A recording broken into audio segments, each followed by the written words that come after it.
Hey everyone, and welcome to another episode of Stitching Tales. I am Johanna Lundström of The Last Stitch. And I am Malena Hjerpe of Hazelhen Patterns. And in today's episode we're going to take, where we left off. We're going to pick up where we left off. Yes, English is always a struggle, but because in the previous episode you gave us a great introduction to all types of woven fabrics and the main differences between the weaves. And that was not all right about wovens because it's a big topic. We can talk about the weave structure, but then that might not always be the same as, that's not the thing that we shop for or look for or talk about. We also have like specific woven fabrics, types of fabrics. So I've made a list of lots of different fabrics and what does it actually mean. I'm try to most of them like what kind of weave is it also.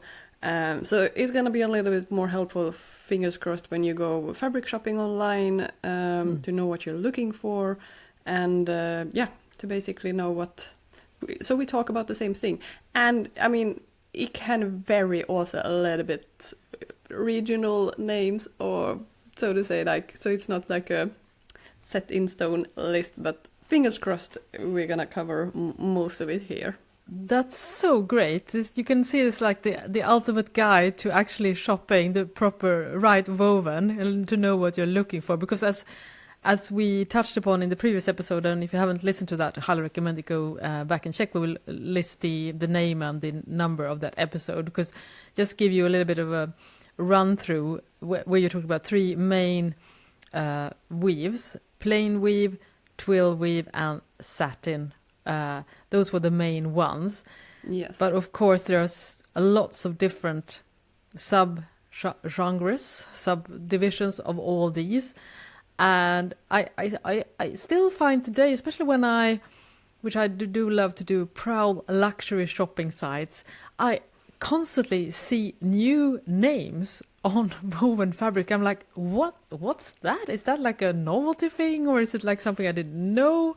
So it can be a little bit confusing, I think. You think it wouldn't be too tricky, but I've noticed that there is a surgeons in new and rather fancy names. So yeah, it's definitely not all woven are created equal, just like with knits. There are definitely different properties. So let's start with that guide then. Yeah. So the first two, I have categorized them like into more like typical jacket fabrics, trouser fabrics, shirt fabrics. But the two that I'm going to start with are like more heavy or basic fabric, and it is canvas and muslin. So both are usually like plain weave. Canvas is usually in cotton or linen or cotton mix. It could be synthetic as well. But the main thing about canvas is it's thicker. It's very sturdy. It can have like some surface treatment as well, depending on what is going to be used for. But you speak like a blank canvas, like a blank painting canvas. That kind of fabric, like really, it can be really, thick fabric basically. Muslin, it's a little bit, it's thinner, usually cotton, usually unbleached cotton. Plain weave again, but it's a little bit more loosely weaved. It's a little bit heavier yarn compared to bed sheets. And bed sheets is also more tightly woven, just to give like a comparison, like what's the difference. And muslin is mostly used as you use it when you make prototypes, like samples where you try out, because it's also very easy to draw on if you need to. Those are the two fabrics that I couldn't like fit into a jacket category, a trouser category, because you don't use them in that they're more sense. functional fabrics. Yeah, exactly. Yeah, for instance, I would say when it comes to canvas, you see them mostly in bags, I would say. If you look at home sewing, if you wanted to make like a sturdy backpack, for instance, canvas is probably your go-to fabric. And of course, as you say, also with canvas, you can see a lot of those like coated to stand, weather and wind and sun, because it's like a really durable fabric. But also, I don't think it's very common. It's also a little bit rigid, I would say. Yeah. So, for instance, if I would make a pair of trousers, I would prefer to do them in a sturdy twill rather than canvas, because it feels a little bit stiff. Yeah. And another thing I should say also, when it's a good way, when you say loosely woven, it's not as tight. I think a good way, when you hold up those unbleached muslin fabrics into the light or against the window, you can really see the light shining through because of that loose. I think that's a good way of seeing it in action, and then you compare it to more tightly woven like linen fabric, and you will see such a big difference when it comes to how much light it shines through those little openings. I think that's a very good tell when a fabric is a little bit more loosely woven compared to more densely woven. Yeah, that's a very good description of it. If you then move into jacket fabrics, I mean, obviously you can do other things than jackets, but just to give you an idea of what purpose of the fabric, and also like the thickness, and so I've categorized them first. Jackets, tweed. Tweed can be a very big category of fabric, and here, I mean, this has an old rich history to it, so I'm sure some I don't have that much knowledge in this. What I'm trying to say is, like, people who comes from, I mean, Scotland, Ireland, are gonna have really, like, they have so much more knowledge in this. Be kind to me. Like, I'm just trying explain to it briefly here. We'll see if someone sends out the Tweed Police for you. Exactly, exactly. They are the most well-dressed police force in the world. Yeah. No, but usually tweed is made out of like more rough wool yarn. It could be a plain weave, or it could be a twill, and usually a tweed has it's not just one solid color. The yarn could be like, I mean, when the yarn is spun, it could actually be several different yarns, or like have slightly different colors, or it's spun together different colors. So it has a little bit of not melange effect, but a few different colors. Heather, you say a little bit. I think melange or heather. I think there's a nuances in the colorways. Yeah, right? Exactly. It's not just plain. It can, of course, also maybe be completely plain colored, but usually it has like a couple of colors. And then there are, of course, also different types of tweed. I think on one website there were like 8 different types, so I'm not going to go into every specific single one. But Harris tweed, I think people have probably heard of. And I think then it's like a specific pattern like woven into it for it to be able to called a Harris tweed. And I think maybe here, okay, now I'm guessing, like who is able to do this? Like not everyone can do a Harris tweed. Yeah, I think probably. It's like I a guess specific proprietary thing, and I guess you have to maybe get a certificate or something like that. Yeah, some kind of governing agencies probably. The Tweed authorities have that. Us, if you know better of this history. But anyway, I mentioned previous episode herringbone tweed. This is a twill that it's the shape, the pattern has a very like characteristic V shape to it, with the help of like either the twill is leaning towards the right or towards the left, so it creates like a V shape, and that is called herringbone. I mean, it mimics the shape of the herringbone fish pattern basically. And then there are Scotland tweed, and yeah, as I mentioned, there are lots of different type of tweed, and usually it's very like thick fabric, wool usually, so it's a very perfect for jackets. maybe trousers as well, or like a vest or something, but it's quite a warm fabric. It's a thicker fabric. I should also say that I think in Sweden, if it would directly translate it, we say fishbone pattern, right? Yes. So just if that's more helpful as a visual, the shape of the for the herringbone, the herringbone, yeah.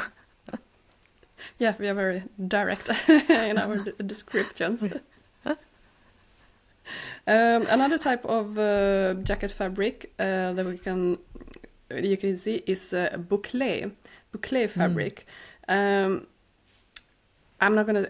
It doesn't have the same outlook at all as tweed, but a little bit the same. Like it could be because the bouclé usually also thicker. It's used wool yarn usually or a mix, and the yarn is spun like it could be several yarns spun together, but then some of the yarns are like looped, so they are not spun into one smooth yarn. It's a little bit fuzzy, the thread. Fuzzy, basically. Yeah, exactly. Yeah, there's exactly. So when it's woven together, I mean, it could be a plain weave, but when it's woven together, these loops create a structure. So it has like a very 3D effect. It could be very soft, like a slab effect almost, I would say. And like if you picture the typical Chanel jacket, Chanel dress or suit, like they usually have some kind of bouclé fabric. Yeah. And I mean, bouclé, it could be so many different visual look depending on what type of yarn you use. But it's usually this yarn that is, it has loops that creates this 3D effect. Yeah, and oftentimes also used a little bit of contrasting threads as well. So there's even sometimes maybe black and white or different shades of white, maybe cream or white. So there's so much happening. And I think to me, visually, bouclé is the woven fabric that looks the most similar to a sweater knit, because you have that fuzzy surface and that uneven surface. So to the untrained eye, I can understand why you could think that maybe that was a knit fabric, because it looks totally different compared to what you expect from a woven fabric with that even surface and tight weave. Yeah, and here usually I think it is plain weave, but it doesn't have to be plain weave either. But here it's more like how the yarn is used that makes it into a bouclé fabric. And then we have different plaid fabrics or checked fabrics. Usually, I was going to say usually it's made out of twill weave, but it doesn't have to be at all. It could be a plain weave as well. I mean, here it is just that the warp yarn that is going through the weaving loom, like not every other, but like 10 yarns are a certain color, then they change it and change it again, like to create that pattern. And then the weft yarn that's woven into it, also they change the color of that one as well, which creates could create stripes or checks. So it's more of play of colors. You could have it twill as well, that it will give like a little structure to it as well. But like a plaid or a checked could be either plain or twill weave. And I mean, a plaid fabric could be the thinnest, or check fabric could be the thinnest shirt fabric, or a heavy tweed type of fabric as well. So here, I mean, the range is, it's massive, to be honest. Then we have Melton wool. It's Melton, usually wool. Right? Yeah. This is a very thick fabric, perfect for like winter coats. Usually a twill weave, and but it is the surface is processed, so it doesn't like, you don't see the pattern or like the twill structure or anything. It has like a bit more fuzzy surface, like almost like a felted fabric. It can have a little bit like a nap basically, or like a pile surface. Do you know, just to bring you, because I was thinking about that, because as you say, that you see that normally in like heavier winter coats, for instance, I wonder if that is also a little bit warmer compared to, say, if you would sew a coat using a untreated twill fabric, for instance, a wool tweed fabric. Because I can imagine that the fussy surface will add, just like with fleece and everything like that, it kind of adds a little bit. Because in my own experience from sewing and wearing things, that I do find that a regular tweed is not, despite being maybe 100% wool, a regular tweed, even though it's on thicker side, is not as warm as a Melton wool. So I was thinking... tweed might be, just in comparison to Melton, tweed could be feel a bit like it's more loosely woven, or like there are like gaps in between the yarns, so to say. While Melton then is like, because of this treatment to the surface, it has been closed. Like there is there's no holes basically. Like you can't poke a hole into the fabric. So it's more, it's more insulating. I would say it's definitely warmer. So usually it's made in wool, but of course there can be mixes as well to it. And then the last one on jackets, I have jacquard. Now a jacquard could be also super thin. I mean, a jacquard weave could be anything. It really depends on what kind of material they are using, how thick the yarn is. But like a jacquard brocade jacket, like really, it could be a little bit more thicker, sturdier fabric. I mean, jacquard you can also use in lots of interior design. So here, a jacquard fabric, it could be so much, basically. But you usually get some some kind of pattern. I think for me, jacquard fabric, they have some type of pattern to it. That's probably the biggest tell in my opinion. Yeah, it's like woven into a certain pattern, flowers, leaves, like those kind of patterns. It's actually like some type of shape that is usually repeated. So, and to get it even more confusing, you can also get jacquard knit fabrics to make it, because it's the pattern is probably French people, please help us out here. Jacquard, I guess it's probably means something. I guess it probably means something. Johanna and Malena, the brightest bulbs in the room. but I guess that's why because normally we have differences. We don't use the exact same name for knits and wovens, but jacquard is definitely an exception for that. That can also be confusing. And I find myself, when I shop for fabrics online, I can see jacquard being mentioned, and I have to double check. Is a knit jacquard or is it a woven jacquard? Yeah, and I think, to be honest, like there could be one separate episode about the different woven jacquard types there are, and one about the different knitted jacquards, because there are like so many different types of jacquard as well. So jacquard is more of like an umbrella name for a patterned fabric, basically. So it's not printed. That's the thing. Like sometimes you see a pattern and it's like a surface print, but jacquard, then it's actually woven or knitted into a pattern with different colors or structures or whatever. So it's a little bit fancier fabric, usually a little bit more expensive. But those are the jackets. Do you have any other that you top of mind now that you... I have also a lot of other more sturdy fabric for trousers. Yeah, because now we're talking about general like jackets in sturdy jackets, because jackets can obviously be very thin functional material. Oh, like now I'm thinking Scandinavian winter jacket, you know. Not like... just for clarity. Thicker fabric. Yeah, old school jackets. Think about that. Exactly. So then we have trousers, and this fabric could, of course, also be made into a jacket. Corduroy. In Sweden, we say Manchester fabric. I guess because it comes from Manchester, I'm guessing now. I don't remember my fabric history. But this fabric is a little bit more rigid. Doesn't have like that much drape to it. And the main thing is like it has a pile, like a cutted yarn, like it has been a loop, then cutted, so it becomes like a pile, and it's cut into like all of woven into cords or wales, so it looks like it has vertical ribs, basically.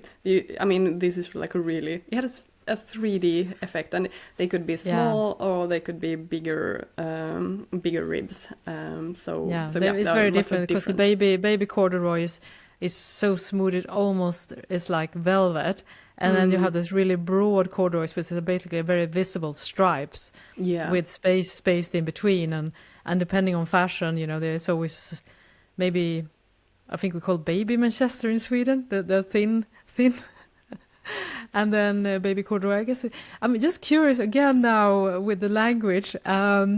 Corduroy to me, Polish or French people, that sounds a little bit more French. So maybe it's funny because in English then maybe the French can claim that this technique, and then in Sweden we give the Brits.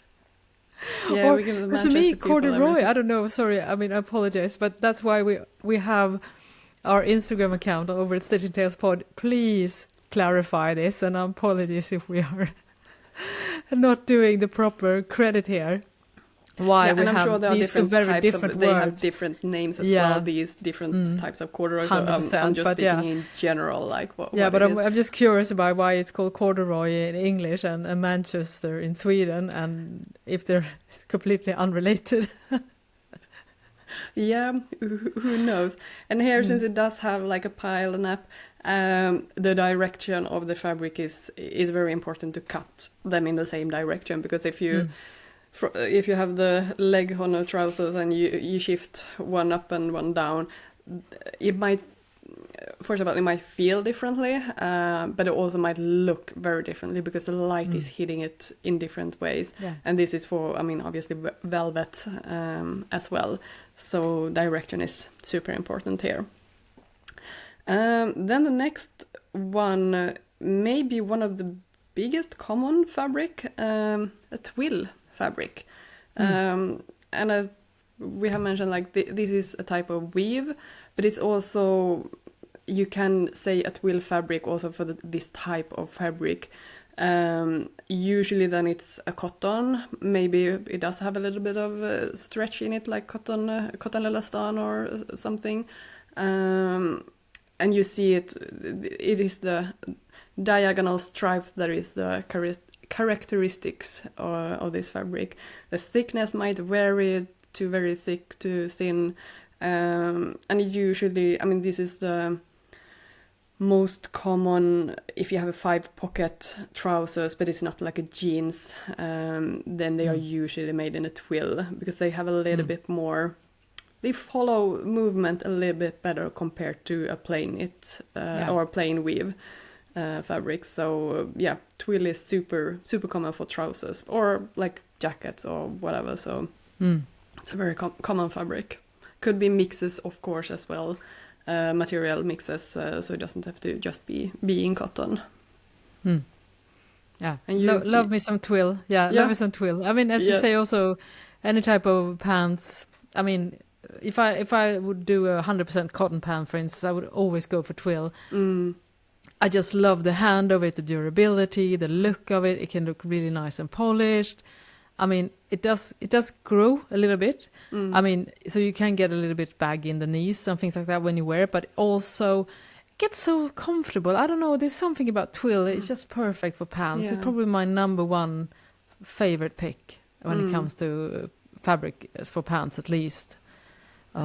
Yeah, and denim, the next one, is actually also a twill. So denim fabric is a twill. Oh, sorry. It's just that the warp yarn is usually in indigo colored, like blue colored, and no, am I saying this right? Warp. I have written both warp and weft are blue. I can't make sense of my note now. No, the warp is the blue and the weft is white. fingers crossed I'm saying this right now. Yeah, but this means I should know this too because I talk about this in my book Sewing Jeans. But language is a I thought struggle. it was it's the opposite, but it was a little like, it's actually the bark that is and the it's blue always one. hard because you're working also in a different language than in ourselves. So there's always a second step, like trying to remember things. Yeah, but the thing here is, I mean, you don't see it if it's like a solid colored twill cotton fabric, but when it comes to denim, since they are here's like, if it should be called a denim, it needs to be two different colors. So you see very clearly then that it's also one of the yarn that is so much more dominant, because you see the blue so much more compared to the white. So it is the blue yarn that is more visible compared to the white. And you can have broken twill for denim as well. Then it's a little bit more like fuzzy surface. You don't see these diagonal stripes anymore. And of course denim, I mean, here is a little bit also like, there are some denim nerds out there who have like incredible knowledge about this material, who could do like a podcast series just about the denim fabric. So I'm a little like, I don't want to butcher say the wrong thing here as well. But if you shop for denim, I mean, it could be stretch, it could be non-stretch, raw denim, then it doesn't mean like, it means that it hasn't been like washed. If it's in indigo, then the color will bleed when you wash it and wear out when you wear it, which creates these beautiful whiskers then with wear. It could be lots of different colored denim as well. Then it could be some other colors compared to just blue and white. So this is like a whole chapter of its own. Yeah, totally. And I guess the confusing thing comes when it's not a blue denim, that there could also be red denim, that which you say where the thread is both white and red, and there could also be red jeans that are technically twill fabrics, basically a red twill fabric. So it gets a little bit confusing. Yeah, exactly. Like when is it a denim? When is it a twill? Or a denim is usually a twill, but a twill. It is technically a twill fabric, but as you say, the weave. I think the typical distinction is the fact that you have the white thread, and that will always show through, both on the front surface, but definitely on the back, where you see there's always a lighter shade. So, for instance, a red jeans, a denim fabric, will have a red front with slightly white shades, and on the back it will be that kind of heathered white reddish look, whereas a red twill or a black twill, it will have uniform on both, will have the same matte one color. I guess that's the telltale, but I will say that same colors.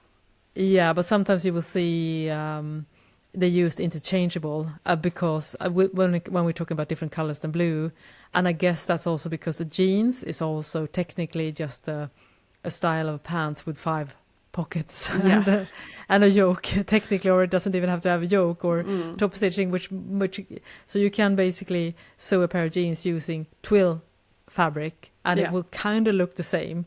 But here, that's why it gets a little bit confusing. Yes, very, and easy to say the wrong thing, but it's very intertwined into each other. Another fabric that is also pretty common for trousers, but could be for jackets as well, gabardine. This is usually a cotton or wool, could be mixed, could be either or. It's usually a twill, but the stripe is more like steeper, more angled. It's very tightly woven. Usually it has some treatment to it, so it's waterproof. So it's pretty typical for outerwear. I have seen a little bit variation of this as well, so it could mean a little bit different, I think. But yeah, gabardine is, I mean, you see it every now. I mean, it's not that common, I would say. No, it's funny because it used to be so common. So, for instance, gabardine was very, very common in the 60s, and I would argue in the 70s, at least here in Sweden. And then we saw a move away from that, and it almost became, when you say gabardine, it kind of signals like a dated fabric, but it's a really nice fabric. And with my experience with gabardine also is that it's a little bit less prone to wrinkling than a twill, because one of the drawbacks of twill, it can, get crinkles. So actually gabardine is a pretty nice fabric, but I guess it was sometimes, at least in Sweden, was usually a kind of mix. So it was oftentimes maybe 100% synthetic materials or wool and synthetic. So I think it got a little bit of a bad rap. But I would argue that actually, from a weave standpoint and functionality, I think it's a nice fabric, and it's just not, as you say, you don't see it much, but it used to be just as common as twill, in my opinion, back in the days. Yeah, yeah, and it might be, I mean, yeah, depending on the fashion, or if you just call it other names as well, those specific fabrics, like it can change over time as well. I kind of suspect that, because speaking about what you do when you try to sell things, and my opinion, at least, the gabardine got a little bit of bad rap, at least here in Sweden. So I think maybe you would not always call that, because it would signal something that you don't want it to signal.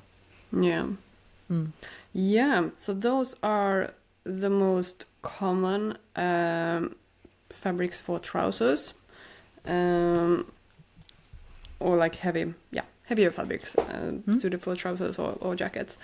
Then we have the category shirt fabrics, or I have written shirt fabrics. Could be dresses, could be anything, but a little more thinner quality, or thinner fabric, basically. And plain weave sounds very plain, but I mean, it is very common. If you have a shirt that has, plain surface, no structures to it, no nothing, like it's a solid color, then it's usually just a plain weave.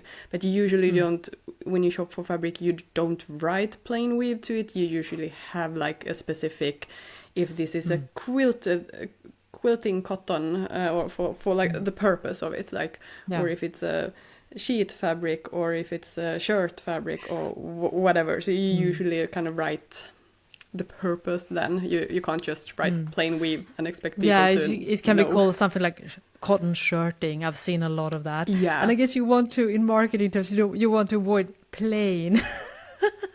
It's not. Yeah, and it doesn't say anything about the fabric either. Like, it could be, I mean, everything from a twill to a bedding sheet. So you need to be more specific. But just so you know that, like, a plain weave, it is very common shirt fabric, to many different purposes. But then more specific for shirt could be poplin shirt, poplin fabric. It's a very tight, tightly woven, usually also plain weave. It could be a mix between wool, cotton, silk even. It has like a really crisp finish. And how it becomes a poplin, yes, I said plain weave, but then it has a finer warp yarn and a little bit more thicker weft yarn, so it creates a little bit of a rib effect, almost like a little bit of a structure. But so again, it's a plain weave, but because they use two different types of yarn in the warp and the weft, it creates these structures to it. Could also be different colors or same colors, but it creates this. Usually a bit more. When you say poplin shirt, it's a little bit more crisper, like it doesn't drape, it's more sharp looking, I would say. Then we have Oxford shirt. I mean, that's a very classic one. It has, it's very durable, like soft, finish, a little bit less formal, and if I understood it correctly, it's a basket weave, and basket weave also a type of plain weave, but you usually then have like it's not one up, one down, it's two up, two down. So it's like, and two weft yarns woven into, so it's a little bit thicker in that sense. That's so interesting, because honestly, I had no idea. I would have assumed that a poplin and Oxford were kind of interchangeable and just a fancy name for something as basic as a poplin. But I had no idea it was actually a different type of structure. Yeah, it's nice. And again, Brits might come after me because I'm butchering these heritage fabric. Yeah, the Tweed Police is coming after Malena, and also yes. is the shirt I police. feel a little bit like I'm on the deep end of the water, like knitted fabrics. I know those at the back of my hand, but the woven fabrics, I mean, of course you heard about them, seen them, felt them, but. Yeah. What actually is the definition? I had to Google it. But I love. We all that are listening to all this knowledge. We are very grateful for you doing all this research, and you do it in such a good way as well. And I've learned a ton already, and it's so interesting. But as you say, nice. That's why sometimes it's hard, because some of the things we just know on top of our head, and I get you. This is there are so many things you have to keep in mind at the same time. Yeah, and also, but it's also good to know that when if you, for example, buy from an online or physical store fabric shop as well, if they sell dead stock fabric, I mean fabric that has been left overproduced in the garment industry, they might not even know exactly what they are getting. Yeah. They are just getting a bulk of fabric, right. And then they try to see what is the surface, what is the structure, but they might not even like get it completely right either, and maybe they don't have any notes on it. So they might be guessing as well a little bit. So it's not like, sometimes it's a little bit difficult to name the fabric, because also it could be several things. So bear this in mind also, that maybe it's not 100% correct on every single label in the fabric stores. Yeah, that's true. Sorry, my voice. But anyway, chambray. That's another, usually for shirts, but also for dresses, I think. It has quite a nice drape to it. Usually it's a plain weave, has a little bit of a matte finish, because plain weave, they don't have these long jumping yarns, so it gets a matte finish then. It could be like a linen mix as well. And usually if I understand correctly, the warp is colored and the weft yarn is in white. And it could also be then that they are in different materials or in the same materials. But here the main thing is that the warp is colored, the weft is white. Similar then to denim, but denim had the twill structure, so one color is going to be more dominant, while chambray is a plain weave, so it's equally shown then, but since one yarn might be a little bit thicker, one might be more dominant compared to the others. Usually chambray because it's very soft usually also. Yeah, because I was like thinking I want to make more stuff in chambray. I agree with you. It's really beautiful fabric because you get that interest compared to a regular one color weave. And also I find usually that like palish blue color that usually chambray has is really beautiful. And honestly, I will say that I would like to wear and sew much more with chambray. And I think it's a trend thing because sometimes it's not as easy to find those fabrics. Sometimes they are very prevalent and sometimes it comes and goes. I guess it's because such a specific color and structure. But I mean, a dress in chambray or a blouse, I mean, it's gorgeous because I just realized I have to go out now. We can stop this podcast. I need to go out. We need to go fabric shopping. Yes, everyone is listening to Stitching Tales. Let's make chambray the trend fabric of 2025. Let's do this. Yeah, but I wonder also, because you said light blue, and that's also like top of my head, like chambray, that's a light blue fabric. but does it have to be light blue, or is No, I don't that think it has just to be. most common one? But yeah, I Right. also have like light blue with white thread showing through a little bit. Like that's the typical chambray But I have fabric. also seen and worn made with more like darker navy, because you still get those white kind of spreckles. So it's regardless. But I would say that I think in a lot of our heads it's also a specific color rather than just a way of weaving the fabric. Yeah. And as you say, it's a slightly lighter blue, but it's a beautiful light blue fabric. Yeah, I really like it. Then we have flannel, and this could also be a twill weave, a plain weave. It could be solid, like a solid colors, or very common to have it in checked fabric. So flannel, again, and it has like a brushed surface. That's the main thing about flannel, this brushed, fuzzy, soft, warm surface. And yeah, then it can look in very many different ways and be different thickness as well. And I think flannel shirts has been a trending fabric On the for rise. on the rise, 100%, for the last couple of I would years. say especially among young people, it's been massive. I think it's also part of the kind of 90s grunge revival as well, that you see all these flannel shirts. And it's so nice to wear. I actually inherited one from my daughter. So yeah, and I love it. It's such a cozy fabric. Yeah. And also flannel pajamas as well. Yeah, so warm. Dream. Yeah, I have the flannel as bed sheets, but then when you try to, or like a duvet cover, but then when you try to put in the, how do you say, not pillow, but the duvet into the bedding sheet. Yeah.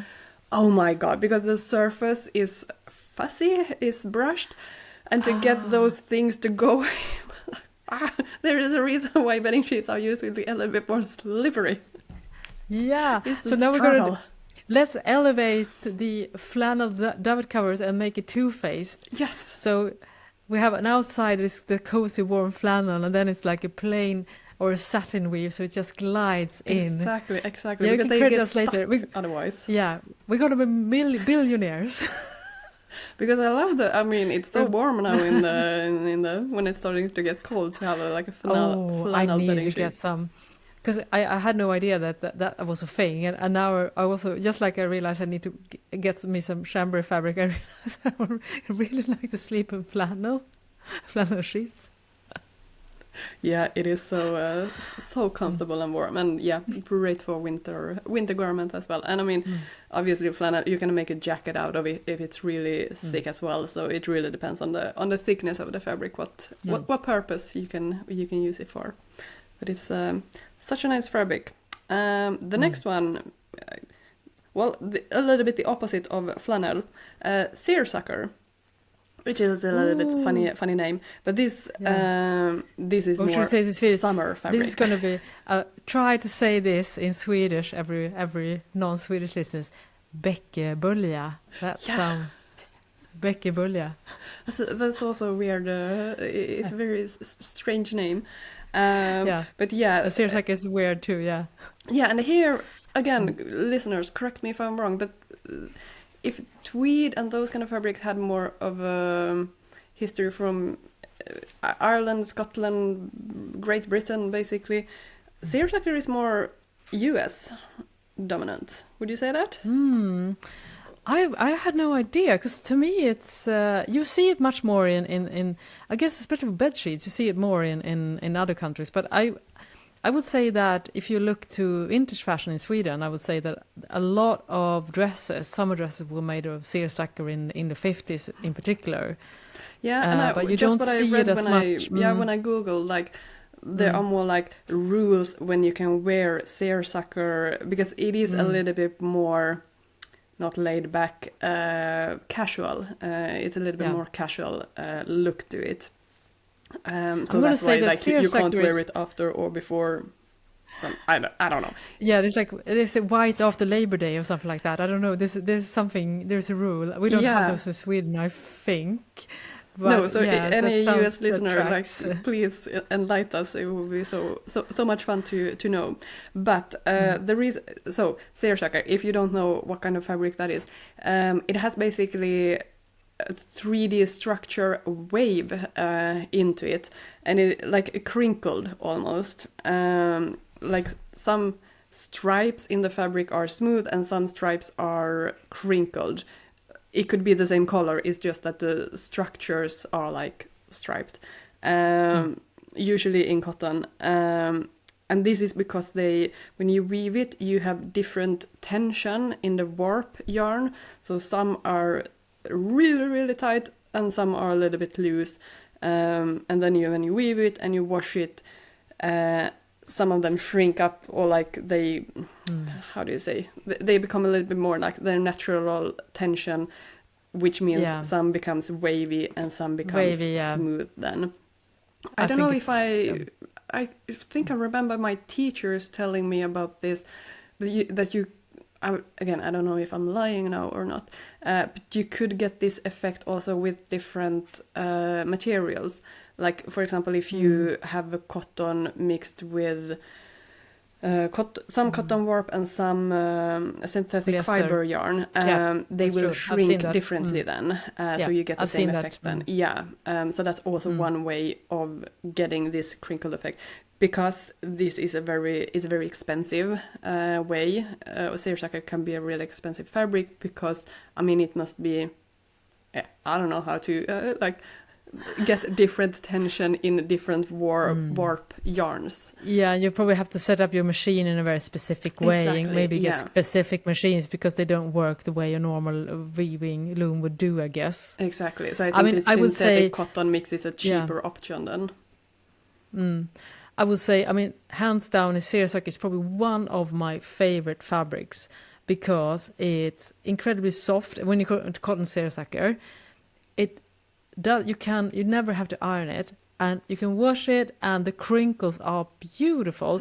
And I've made so many garments from seersucker over. I would say that was my trademark for a long time, but unfortunately, it's gotten more and more difficult to find. Even maybe 15, 20 years ago, it was pretty easy to find like a checkered seersucker or a striped seersucker in most fabric stores. But now maybe I need to go out and get some bed sheets, because you can still find those in seersucker, and make myself a summer dress. I mean, I love it because it just you have that interest, and it looks kind of fancy but still every day. It gives a casual look, but still a little bit elevated look. I think elevated. That's the word, right? Exactly. So I wonder. I mean, if there are any more seersucker fans out there, let's raise our hands and let's bring seersucker back. Because I wonder if you can't find it so much in store these days.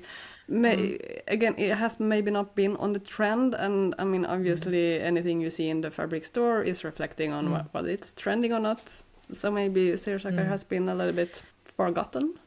I think I have a theory on that, actually. At least here in Sweden, back in the days when woven was still the most common fabric choice for a lot of children's wear, seersucker was very common because, again, you have this, you don't have to iron it, you can just wash and wear it, so it's very practical.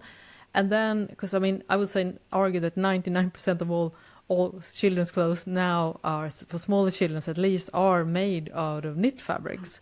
So I guess that was a big market that just went away. Yeah. Because it was very common to have these little tops and things made from seersucker fabric back in the days when the kids were smaller. Yeah, they are. Yeah, that's true. Then I have a couple of fabrics that I can't really, not sure which category to fit it into. So they are a little bit, I do have a whole page still about thinner fabric, or like more, dress fabric, slippery, the slippery fabric. So I don't know, should we just run through them, or can we talk 3 episodes about woven? Yeah, we can do, you know what? We can also do a separate episode just about slippery fabrics, because I think that's all the fabric everyone loves to hate. Like you want to buy them, but oh my god, there is a feeling. Maybe we should, let's do that as a third episode. Yeah, and we're gonna do a that little dedicated. bit. Maybe I don't have any tips or tricks. Could you also like how to sew with them? I definitely have some. I definitely have some tricks and also some painful stories to share when sewing with slippery fabrics. So perfect. So let's put a pin in that. Let's dedicate the slippery fabrics, but I have three fabrics that are pretty quickly that I think we still can do in this episode. Just like again, common name that are good to know. Ripstop fabric. Usually you maybe have them on performance, like sportswear, like a jacket maybe. It's usually quite thin, like nylon feeling to it. But it has a little bit of a not checked surface, but like square surface. Like a squares, right? Yeah. So they're like a grid. Exactly, a grid. Yeah, exactly a grid. Because now I'm just making it up, but every say 10th yarn, every 10th warp yarn and 10th weft yarn, or 20, I don't know, are in a more reinforced yarn. It's a thicker yarn. So basically, if you rip the fabric, that those thicker yarns will stop it. It's a reinforcement basically. So I think it's more common on sportswear jackets. It's not that common fabric in general, I would say, but you see it every now and then also in the ready-to-wear garments. It's usually functional. Otherwise you see it in tents basically, and things like that, more functional makes. And these have like absolute no stretch to it. Sure on the bias, but nothing, no give to it. Nah, it's a kind of stiffened. I mean, I wouldn't say it's not heavy fabric, but it doesn't really drape, which makes sense, of course, because it has this grid that will stop the fabric literally from ripping. So I guess it can only rip until that next grid line. But it's definitely not something you see it sometimes in windbreakers and things like that. Exactly. But and then double glass. I mentioned this in the previous episode. Basically, 2 layers of woven fabric that are intertwined every now and then. Could be cotton, linen, or a mix of it could be anything basically. Usually very thin, loosely woven, very popular for summer fabric. And here they could have structures, and double gauze, or it could be a lot of different types of fabric as well, but just good to know. And then the last one, velvet fabric, that has like completely different to anything else. Then it has like loops woven. When you weave it, you create loops that is then cutted to create this pile surface. And as I mentioned, same with corduroy. Super important that you have the same direction when you cut out the fabric. And these fabrics that has a pile to them, it's a little bit trickier with the pressing, with the sewing, so you don't destroy the beautiful surface. And velvet, again, also it could be like quite thin or super heavy, rich curtain fabrics. So here it varies a lot as well. A lot. So there's a massive difference. I mean, if you, for instance, if you think like a cotton velvet that you may use for furniture, compared to that soft silk rayon velvet that you can wear in clothes, it's a huge range of different fabrics. But as you say, it's usually quite sensitive to heat, and especially. I mean, speaking of slippery fabrics, I mean, silk velvet, I've done a few garments of that, and I mean, wow, it's so hard. You do, because we all know that, as Malena says, you have to press as you go, but it's kind of scary, let me tell you, because it's not just sensitive to heat, also to water and steam, so you don't. I love that kind of fabric. We can talk about, being a struggle. So, I mean, definitely not all velvets are created the same. And I would say, if you want to make something like a pair of jeans using cotton velvet, or the go ahead. It's not that difficult. It's just going to a lot like with the pilling. It's going to be a lot of pilling when you're sewing. But apart from that, if you, as you say, Malena, just cut all the pieces in the same direction, you're good to go. But if you want to do that silk rayon velvet journey, then it's a whole different thing. I mean, be prepared. Yeah, and the velvet, I mean, it could also, there are knit velvets as well, so that has a lot more stretch into it. So, I mean, these kind of fancy fabric, they can vary a lot also, both woven and knit. So many different types there as well. But lots to talk about, lots to say about woven fabrics, because there are plenty different types of woven out there, basically. Yeah, if you had asked me to list, I wouldn't have come up with, and I think I'm pretty good. I've also studied some fabric science, but honestly, I don't think I would have made at least half of these that you mentioned. But now that you talk about them, I'm like, yeah, right. Yeah, and to be honest, I mean, this, I took it from the Clo 3D program, a computer program that you can sew up and visualize garments. You can try them on a 3D avatar and see the fit and do design changes there, and super great program. And then they have different fabrics that you can use, because obviously the fabric is going to affect the fit a lot, or the drape, and the outlook, basically. So I basically took their list and written down and categorized them then, and added a few things and removed some that are not so relevant. So these are, I would say, the most common in the clothing industry, but of course there are others as well. So if there is anything you missed, let us know, and we are gonna dive into the fancy fabric as well, like crepe de chine, duchesse, all different silk types of fabrics. The horror fabrics, also known as. Yeah, the shiny ones that have their own mind. They're mesmerizing, but also very dangerous. Yeah, this is the fabrics that on Project Runway, all the designers like, I want to pick this and start to drape and pin, and then it's like, how am I going to do this? Like, Yeah. Oh, I mean, that's probably usually the biggest fails in that show. That's usually when they try to tackle one of those fabrics without the skills, and obviously they also have lots of time constraints, and you can see the puckering in the seams and everything, and the hem looks terrible.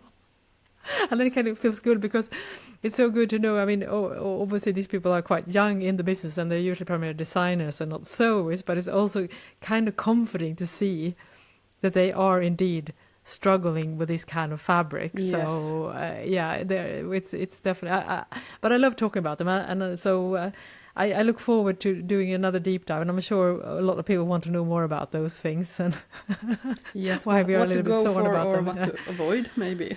What to avoid, yeah.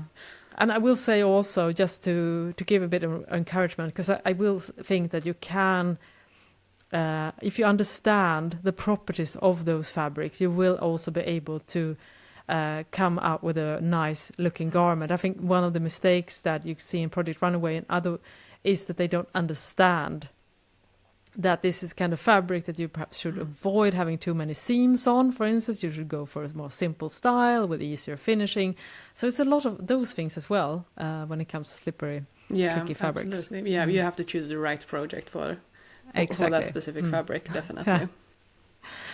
All right, and thank you so much for sharing this. It was so interesting, and I hope that, and I'm absolutely convinced that everyone has found this extremely helpful as well. And I'm definitely going to go out now and look for some chambray and seersucker. That's the key fabrics 2026. Yes. Let us know if you have anything that needs to be corrected, or anything that any questions we would love to hear, and maybe share this with a friend if you have someone who loves woven fabrics as well. We want to spread the word. Totally.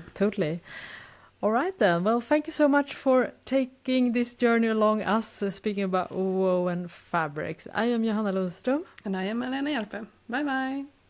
Bye bye.